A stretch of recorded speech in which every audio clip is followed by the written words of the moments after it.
रेणु रना रना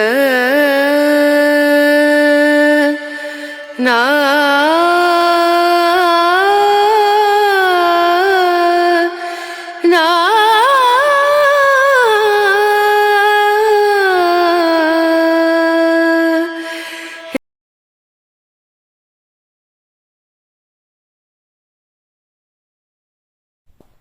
लक्ष्य ज़्यादा दूर नहीं, बस रफ्तार थोड़ी तेज करनी है। आज खामोशी से पढ़कर कल अपनी सफलता की कहानी लिखनी है।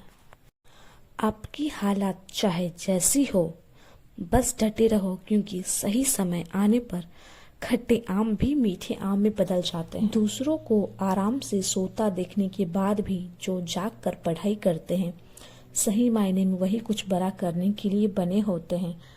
All the best YouTube family. Hello YouTube family, तो कैसे हैं आप सब? आई होप कि आप लोग सब अच्छे हैं। तो अभी हो चुकी थी सुबह, तो आप सभी को गुड मॉर्निंग। तो कैसे हैं आप सब? आई होप कि आप लोग सब बढ़िया होंगे। तो अभी मैं अपना ब्लॉग का स्टार्टिंग की हुई हूँ, और तो अभी क्लासेस जा रही हूँ रेडी होके। फिर क्लासेस से आते हैं, फिर उसके बाद आप लोगों से मिलते हैं। तो अभी आ चुकी हूँ मैं क्लासेस से, और मैं क्लासेस का जाने का ना उतना ज़्यादा सूट नहीं कर पाती हूँ, क्योंकि क्या होता है ना कि मैं उतना क्या बोलूँ, रास्ता में स्पीड में जाती हूँ, फिर स्पीड में आती ना, तो सूट हो ही नहीं पाते हैं। और फिर अभी चलते हैं फिर नहाने के लिए। फिर नहा के आते हैं, उसके बाद फिर जो होगा डेली का वो देखा जाएगा। नाश्ता वगैरह अभी तक नहीं की हूँ, और 11 बज गए हैं अभी तक, तो कुछ भी नहीं किए हैं। तभी एप्पल खा लूँगी पहले के, क्योंकि अभी एप्पल मैं रोज खा लूँगी, मतलब है, मम्मी भी बोल रही है कि घर में रहता है तो खा लेती हूँ ना, बस बात यही है। तो फिर पहले आई मैं फ्रेश होके, तो फिर एक एप्पल खा लेती हूँ, फिर उसके बाद थोड़ी देर में नाश्ता भी कर लूँगी। वैसे 12:30 बज ही चुके थे, बट क्या कर सकते हैं ना, लेट हो गया। मतलब आज 2-3 दिन के बाद आज मैं क्लास गई, तो थोड़ा रूटीन इधर उधर हो गया थोड़ा, क्या कर सकते हैं। फिर तो एप्पल खा लेती हूँ, फिर उसके बाद जाऊँगी नाश्ता करने के लिए। देख सकते हैं 12:30 बज रहा है ना।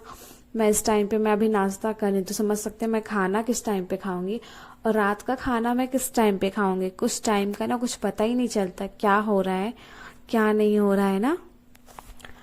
तो फिर अभी फटाफट नाश्ता कर लेते, और मैं फ़ोन देख के नाश्ता कर रही सोची थी करेंगी, बट मैंने फ़ोन नहीं देखा, क्योंकि फ़ोन देखती तो फिर और भी ज़्यादा लेट हो जाता फ़ोन देख के नाश्ता करने में। तो मैं पूरा नाश्ता फिनिश कर चुकी थी, तो फिर आ गई थी दोपहर का खाना बनाने के लिए। और दोपहर आज था सैटरडे, तो आज बन रहा था खिचड़ी चोखा पापड़।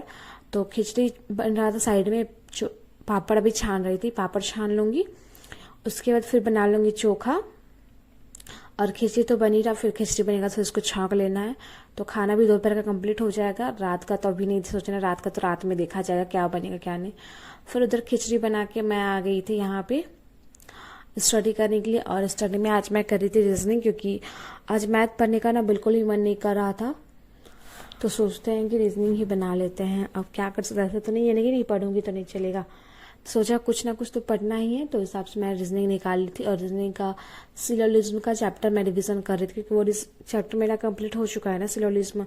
तो उसी का मैंने क्वेश्चन लगा रहे थे प्रैक्टिस सेट से देख के। फ़ोन में क्वेश्चन थे, तो क्वेश्चन देख रहे थे फ़ोन से, और आंसर किए जा रहे थे अपने आप में कॉपी में। तो उसी का मैंने 30 से 40 क्वेश्चन किया था इससे आसपास में। कुछ क्वेश्चन उसका करती, फिर कुछ क्वेश्चन बाद में फिर रीजनिंग पढ़ लेती, फिर बाद में जो टाइम बचता है ना उसके बाद मैथ पढ़ लेती हूँ। फिर उसके बाद सारा पढ़ाई हो जाएगा, फिर उसके बाद चलूँगी अपने काम पे। तो आप लोग की तैयारियाँ कैसे चल रही है आप लोग बताना, ठीक है। मेरा तो डेली लाइफ यही है कि सुबह मतलब उठना, फिर क्लासेस जाना, फिर वहाँ से आके फ्रेश होना, फिर पढ़ना, फिर खाना, फिर पढ़ना, फिर खाना। डेली का ना बोलो तो यही रूटीन ही है। तो मैं आप लोगों को कुछ एक्स्ट्रा नहीं दिखा पाती, उसके लिए सॉरी। मतलब जो जितना कोशिश करती हूँ ना मैं आप लोग के साथ शेयर करने का कर देती हूँ, पर ज़्यादा नहीं हो पाता है, तो मैं क्या कर सकती हूँ ना, जो होता है मैं आप लोगों के साथ शेयर कर देती हूँ। देख लीजिए, यही था रीजनिंग का क्वेश्चन जो कि मैं अभी सॉल्व कर रही थी। तो मैंने सब क्वेश्चन कर करके मैं इसे सॉल्व कर रही थी। मैंने 33 क्वेश्चन किए थे मैंने, उसके मैंने किया था मैथ का थोड़ा बहुत क्वेश्चन, मैथ का ज़्यादा क्वेश्चन नहीं की थी, बहुत थोड़ा बहुत किया था मैथ का भी। फिर उसके बाद आ जाती हूँ मैं खाना खाने के लिए, और बताई थी खिचड़ी बना था, और खिचड़ी हमको ना उतना ज़्यादा अच्छा नहीं लगता, वैसे मसाला वाला खिचड़ी अच्छा लगता है, जब पूरा वेजिटेबल वगैरह डाल के बनाया जाता है ना मसाला वगैरह, तो अच्छा लगता है। बाकी सिंपल वाला अच्छा नहीं लगता, बट कहते हैं ना सैटरडे को एक दिन तो मिलता है हमें खिचड़ी खाने को, और वो बिना तेल मसाला का खाना होता है खिचड़ी, तो सप्ताह में एक दिन खाना चाहिए, हेल्थ के लिए बेटर होता है। तो बस यही सोच के खा रही थी। ऐसे तो मैं कभी ना खाऊं खिचड़ी वगैरह। तो फिर मैं उसके बाद चली गई थी थोड़ा सा पढ़ने के लिए, फिर मैं पढ़ के आई थी, क्योंकि मैं खाना खाई थी, फिर उसके बाद थोड़ा देर मतलब ऐसे जीके वगैरह पढ़ ली थी, बाहर जाके मैंने पढ़ा था धूप में जाके, इसलिए मैं उसका सूट नहीं कर पाई। फिर अभी शाम हो गया था तो मैं आ गई थी सब्जी बनाने के लिए, और सब्जी में बन रहा था आज कढ़ी बन रहा था। घर में कढ़ी बनाएंगे, और पापा बाहर से वो 1 रुपये वाला, 1 रुपये बोलती हूँ, वो छोटा छोटा कचरी नहीं होता है, वही पकौड़ी जैसा कुछ होता है, तो वही लाएंगे, फिर उसको कढ़ी में डाल दूंगी, क्योंकि घर में कौन बनाएगा ना, इसलिए बाहर से खरीद के लाएंगे, उसको कढ़ी में डाल दूंगी। और कढ़ी बन चुका था, तो खाना ही पूरा तैयार हो चुका था, रोटी कढ़ी। तो फिर मैं आ गई थी यहाँ पे पढ़ने के लिए। मैंने थोड़ा देर लाइव भी किया था, 1 घंटा आसपास, क्योंकि आज टाइम था तो मैंने कर लिया था, ऐसी कोई बात नहीं है। ज़्यादा देर नहीं किए थे, सिर्फ 1 घंटा ही किए थे। उसके बाद फिर जीके पढ़ रही थी मैं यहाँ पे, और मेरे को नीचे बैठने का ना मन नहीं कर रहा था।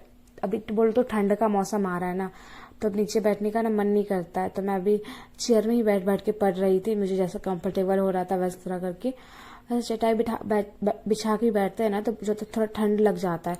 अभी शाम को बहुत ज़्यादा ठंड लग रहा था, और आज मैंने इसी बाल धो के नहाया था, तो और ज़्यादा ठंड लग रहा था हमको, इसलिए खिड़की वगैरह बंद करके मैं आराम से चेयर में जाके बैठ गई थी दुबक के। हाँ, तो ताकि ठंड ना लगे हमको। फिर हिस्ट्री मेरा ख़त्म हो गया पूरी तरह से, ये बुक का जितना हिस्ट्री का सारा चीज़ ख़त्म हो गया है। और अभी हम ज्योग्राफी स्टार्ट कर लिए हैं। ज्योग्राफी देखते हैं अब कितने दिनों में ख़त्म होगा। फिर ज्योग्राफी ख़त्म होगा, फिर उसके बाद पॉलिटी वगैरह पढ़ूंगी। तो ये पढ़ाई ख़त्म हो चुका, फिर चलते हैं खाना खाने। तो यहाँ मैं आ गई थी रात का खाना खाने के लिए। तो मैं खा रही थी रोटी कढ़ी और मूली। मतलब जब होता है तब मैं खा लेती हूँ, ऐसा कुछ नहीं है, तो जब मिलता है तब खा लेती हूँ। मतलब सब्जी के रूप में घर में आता है ना, तो ठीक लगता है खाने में, तो बस खा लेती हूँ। फिर उसके बाद मैं आ गई थी वो हिस्ट्री ज्योग्राफी वाला पढ़ने के लिए आ गई थी। फिर यहाँ पे मैं पढ़ लूँगी सार संग्रह, जो कि एनसीईआरटी बेस्ड होता है 6 to 9th क्लास के। और आप लोग को पता ही होगा कि हर कॉम्पिटिशन एग्जाम में जितने भी जीके जैसे पूछे जाते हैं, स्टैटिक का जो भी पोर्शन होता है वो उन सभी बुक से ही आता है। जो मैं पढ़ती हूँ लूसेंट का जीके, उसी बुक से सारा क्वेश्चन दिया जाता है। वो यूपीएससी में भी काम आता है, एसएससी में भी काम आता है, रेलवे सारे कॉम्पिटिशन एग्जाम के लिए बेस्ट है लूसेंट का। जो मैं मोटा वाला बुक पढ़ती हूँ छोटा सा, और इसके में कुछ डाउट होना तो मैंने इसका फुल चैप्टर बुक भी खरीद रखा है। जैसे कि मैंने वो बगल में जो रखा हुआ है मेरे ना, उसी का मैंने हिस्ट्री ज्योग्राफी पॉलिटिकल इकोनॉमिक्स चारों मेरे चैप्टर वाइज बुक है।